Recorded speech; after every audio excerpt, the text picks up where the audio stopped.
Buenas tardes a todos. Gracias, Nilo, por la invitación a participar hoy aquí. Cuando Nilo me comentó sobre el evento y sobre este homenaje, pensé, ¿qué podemos conversar o qué podemos transmitir de Pascale?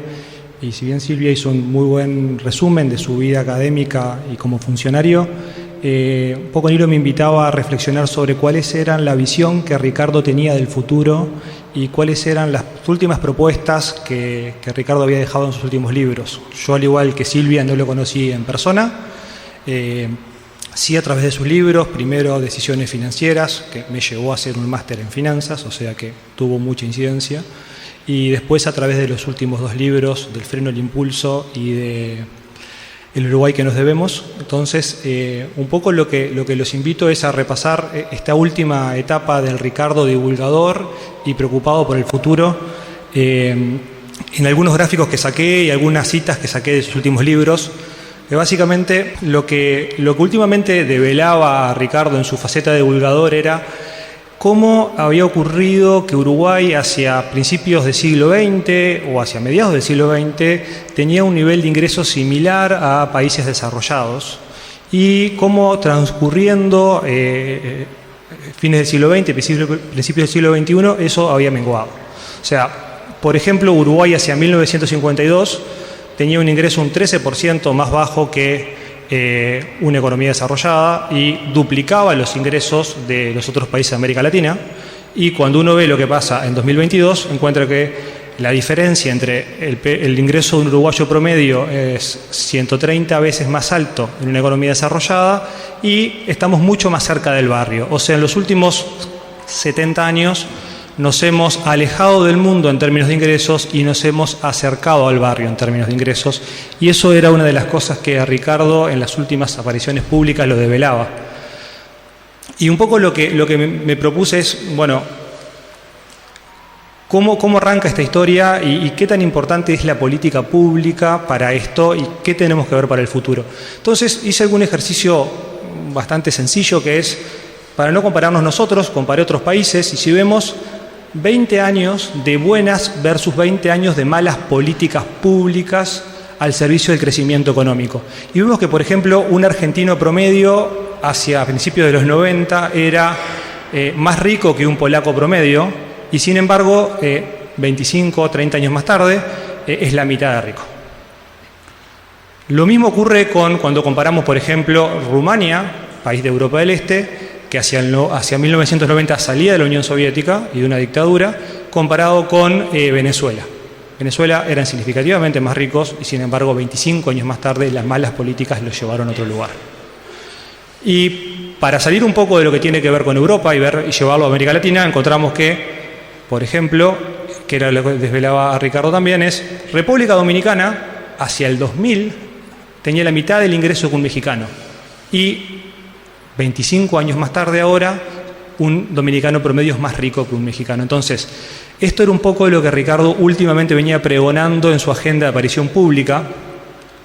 Entonces, lo que se dice, ¿qué hicieron bien los países que lograron crecer en su producto y dar mejor nivel de vida a sus ciudadanos? Y en primer lugar encuentra que es vital la apertura económica. O sea, acá a la izquierda yo básicamente hice un grafiquito de PBI, que es el ingreso de un ciudadano promedio de un país, y lo comparé con países que hacia el 95 eran menos ricos que un uruguayo promedio, como por ejemplo Croacia, República Checa, Rumania y Polonia, y ahora todos esos países tienen mayor ingreso que nosotros. ¿Y qué tienen en común todos esos países? Esos países se integraron al mundo y empezaron a comerciar. Tuvieron una dinámica de inserción exportadora mucho más importante, con otras restricciones distintas a la que ha tenido Uruguay en los últimos años. De la misma forma, además de insertarse en el mundo, lo que han hecho es han sofisticado su producción. O sea, han salido de la exportación de commodities hacia la producción de bienes mucho más complejos que generan más mano de obra y permiten pagar mejores salarios. Entonces, ¿cómo lograron esto? Básicamente, que es lo que desvela a Ricardo en su último libro, El Uruguay que nos debemos, es la inversión en ciencia y tecnología. Ahí a la izquierda, que quedó muy chiquito y me disculpo, vemos cuánto invierte Uruguay en ciencia y tecnología, que da más o menos 0,6 puntos del PBI. que eso es lo que te permite de última poder transicionar en tu función de producción y poder hacer cosas más complejas de las que haces antes. Y estamos muy lejos todavía. Por ejemplo, si vemos, Israel invierte 6 puntos, Corea 5 puntos, Estados Unidos, y tenemos 51 países que invierten más en ciencia y tecnología que Uruguay, que son aquellos países que han logrado sofisticar su producción y que son esos países que han logrado que su economía crezca en forma más dinámica que la nuestra.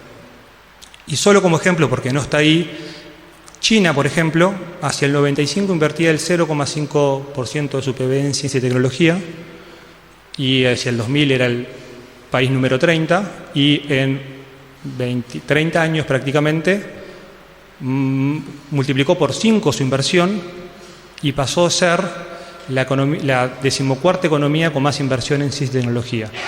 ¿Qué impacta esto? Habremos visto que hace no mucho una empresa importante de la Bolsa de Valores, a raíz de un descubrimiento chino de inteligencia artificial generativa, que no utiliza microchips de una empresa americana, hizo que la empresa americana perdiese $600 millones de capital bursátil en un día. O sea, el mundo está yendo hacia acá y lo que Ricardo nos planteaba como norte está más válido que nunca. Entonces, ¿partimos desde cero? No partimos desde cero. Tenemos un pequeño inicio sobre el cual tenemos que continuar. En los últimos 5 años, Uruguay logró, por ejemplo, en el último periodo de gobierno, consolidar la transformación educativa y ir hacia un enfoque de aprendizajes. En segundo punto, se trabajó mucho en el ecosistema emprendedor, sobre el que Ricardo planteaba también, y se hizo Uruguay Innovation Hub y Labplast, que son iniciativas de las cuales Ricardo, sobre todo la segunda, la apadrinó, y eso genera startups que permiten incrementar la inversión y permiten pagar mejores salarios. También la adhesión al Tratado de Patentes, que se formalizó ahora y era una de las cosas que los desvelaba. Y Uruguay está en lista de espera para entrar al Tratado Transpacífico después de gestiones del vicecanciller Nicolás Albertoni. O sea, de la agenda que Ricardo planteaba, en los últimos años Uruguay ha progresado y ha ido en ese camino, sin perjuicio de lo cual tenemos una agenda pendiente.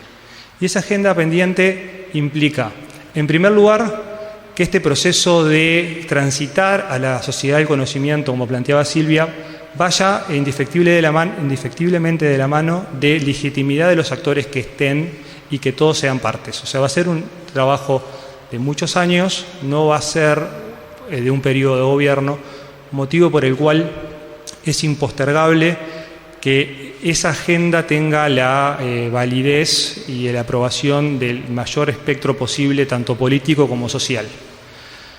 En segundo lugar, la gobernanza, porque hoy en día la gobernanza de la parte de innovación son muchos compartimentos estancos que no dialogan entre sí. Ricardo planteaba la creación de un Consejo de Investigación e Innovación que esté en la órbita de Presidencia de la República. El gobierno electo ha hecho algunas señales de hacer un consejo, no sabremos si irá en este camino, pero es un avance. Y sin dudas la prioridad presupuestal. Todavía estamos medio punto del PBI abajo de la recomendación mínima de inversión, 0,6 versus 1%, y estamos muy lejos de las economías que se han podido desarrollar. Y una última consideración final, que Nilo me pidió 10 minutos y vengo ahí, tiene que ver con algo que por ahí no se habla mucho, pero que Ricardo en su último libro hace cierto énfasis, que tiene que ver con la desigualdad económica y la igualdad de oportunidades de salida. Ricardo hace énfasis literalmente, dice en su página 295 del último libro, la desigualdad dificulta la cooperación, la formalización de acuerdos, así como una gobernanza eficaz de las instituciones. Tenemos una agenda también muy compleja como país que atacar en sentidos de pobreza infantil. 1 de cada 4 niños está bajo la línea de pobreza.